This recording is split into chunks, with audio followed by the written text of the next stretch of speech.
بسم اللہ الرحمن الرحیم۔ السلام علیکم دوستو، میں Mureed Saleem, welcome to my YouTube channel novel orchid. کیسے ہیں آپ سب لوگ؟ جی تو گائز، آج ہم نے ریڈ کرنی ہے اپنے ناول کی قسط نمبر 5۔ تو اس سے پہلے اگر آپ نے میرے چینل کو سبسکرائب نہیں کیا تو سبسکرائب کر لیں، ساتھ میں بیل آئیکن بھی پریس کر لیں تاکہ آنے والی ویڈیو آپ کو ملتی رہے۔ ویڈیو کو لائک، شیئر، کمنٹ کرنا نہ بھولیں۔ چلیں چلتے ہیں قسط کی طرف۔ ریحاب کو دھمکی پر دھمکی دی جا رہی تھی کہ کسی بھی طرح ارحم کے کمرے میں جا کر بہت امپورٹنٹ فائل کا ڈیٹا ان تک پہنچ جائے۔ ریحاب کے کسی بھی انکار کو وہ لوگ خاطر میں نہیں لا رہے تھے، جس پر نہ چارہ ریحاب کو یہ رسکی قدم اٹھانا پڑا۔ ریحاب ارد گرد دیکھتے بہت احتیاط سے سیڑھیاں اتر رہی تھی۔ اس کا پورا وجود پوری طرح کپکپایا تھا۔ لائٹس آف ہونے کی وجہ سے وہ زیادہ ڈر رہی تھی۔ اسے سائمہ بیگم سے پتہ چلا تھا کہ ارحم آج رات گھر نہیں آئے گا، اس لیے وہ اس طرف سے کچھ مطمئن تھی۔ ارحم کے روم میں داخل ہونے سے پہلے ریحاب نے محتاط نظروں سے آس پاس کا جائزہ لیا۔ ہر طرف خاموشی اور اندھیرا پھیلا دیکھ وہ جلدی سے اندر داخل ہوئی تھی اور دروازہ اندر سے لاک کرتے وہی کھڑے ہو کر دروازے سے سر ٹکاتے گہرے گہرے سانس لیتے خود کو نارمل کیا تھا۔ روم میں بالکل اندھیرا تھا۔ ریحاب نے آنکھیں بند کی ہوئی تھی اور اپنی گھبراہٹ پر قابو پانے کی کوشش کری تھی، جب اچانک ایک احساس پر اس کی دھڑکنیں تھمی تھی۔ اپنے چہرے پر کسی کی سانسوں کی تپش محسوس کرتے ریحاب نے پٹ سے آنکھیں کھولی۔ کسی کو اپنے اوپر اتنے قریب جھکا دیکھ اس سے پہلے کہ ڈر کے مارے ریحاب کی چیخ برآمد ہوتی، جب سامنے والے نے اس کے منہ پر ہاتھ رکھ دیا اور اس کی مزاحمت کرتے دونوں بازو ایک ہاتھ کی گرفت میں لیتے اس کے سر کے اوپر لے جا کر دروازے کے ساتھ لگا دیے تھے۔ ریحاب کی آنکھیں خوف کے مارے باہر آ رہی تھی۔ وہ اندھیرے میں مقابل کو پہچان نہیں پا رہی تھی اور اس طرح انجان گھر میں رات کے اس پہر کسی مرد کے قبضے میں ہونے کا سوچ اس کی جان نکل رہی تھی۔ اس وقت اس کے دل نے شدت سے دعا کی کہ شخص ارحم ہی ہو، کیونکہ پکڑ جانے سے زیادہ اپنی عزت جانے کا خوف اسے زیادہ ستا رہا تھا۔ وہ جانتی تھی ارحم اس کے لیے نامحرم ہے، مگر اتنا ٹائم اس سے بات کرنے کے بعد ریحاب اس کے مضبوط کردار کی گواہی دے سکتی تھی۔ وہ گھبراہٹ اور ڈر کے مارے بے ہوش ہی ہونے والی تھی جب مقابل نے اس کے کان کے اوپر جھکتے گمبھیر سرگوشی کی۔ اس کی بات سنتے اور اس کے ہلتے لب اپنے کان کی لو پر محسوس کرتے ریحاب کی جان ہوا ہوئی تھی۔ کیڑا اے؟ سر، میں ایجنٹ 24 لوکیشن پر پہنچ چکا ہوں، راستہ بالکل کلیئر ہے، آپ لوگ اندر داخل ہو سکتے ہیں۔ جازل کے ایئر پیس سے آواز گونجی تھی۔ اوکے، تم نکلو یہاں سے، اس سے پہلے کہ کسی کو کوئی شک ہو تم پر۔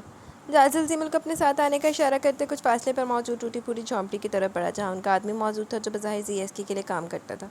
ان دونوں کو قریب آتے دیکھ وہ وہاں سے ہٹ گیا تھا۔ جازل اور زیمل کھڑکی کے راستے جھونپڑی میں داخل ہوئے، جس کے اندر موجود بڑے بڑے پتھروں کو سائڈ پر کرتے گھاس کی بنائی گئی مصنوعی تہہ کو بھی اٹھا کر سائڈ پہ کیا تھا۔